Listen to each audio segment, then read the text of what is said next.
పచ్చని పర్వతాల మధ్య ఉన్న చిన్న గ్రామంలో తారా అనే అమ్మాయి ఉండేది. ఆమెకు ఆకాశమంటే చాలా ఇష్టం. ప్రతి రాత్రి నక్షత్రాలను చూస్తూ కొత్త ప్రపంచాల గురించి కలలు కనేది. ఒక రాత్రి ఆకాశం నుంచి ఒక ప్రకాశించే నక్షత్రం అడవిలో పడింది. తార వెంటనే అక్కడికి పరుగెత్తింది. తార అది ఏమై ఉంటుందో ఆ వెలుగు దగ్గరికి వెళ్లి చూసేసరికి అక్కడొక చిన్న మాయాపక్షి కనిపించింది. మిథు, నన్ను కాపాడినందుకు ధన్యవాదాలు. తార, నువ్వు మాట్లాడగలవా? మిథు తారను మేఘాల మీద ఉన్న రహస్య రాజ్యానికి తీసుకెళ్ళింది. అక్కడ మేఘరాజు బాధగా కనిపించాడు. మేఘరాజు, మా రాజ్యంలోని వెలుగు నక్షత్రం మాయమైంది.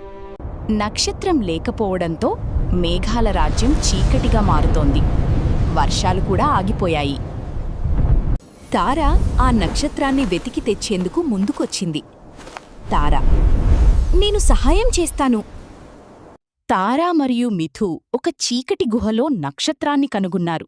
కాని అక్కడ ఒక పెద్ద నీడ రాక్షసుడున్నాడు.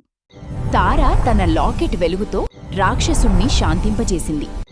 ఆ రాక్షసుడు నిజానికి ఒంటరిగా బాధపడుతున్న ఆత్మ అని తెలిసింది. తార, ప్రేమ ఉంటే చీకటి కూడా వెలుగవుతుంది. నక్షత్రం తిరిగి మేఘాల రాజ్యంలో ప్రకాశించింది. వర్షాలు మళ్లీ మొదలయ్యాయి. అందరూ తారను హీరోగా కొనియాడారు. దయ మరియు ధైర్యం కలిసినప్పుడు అసాధ్యమూ సాధ్యమవుతుంది.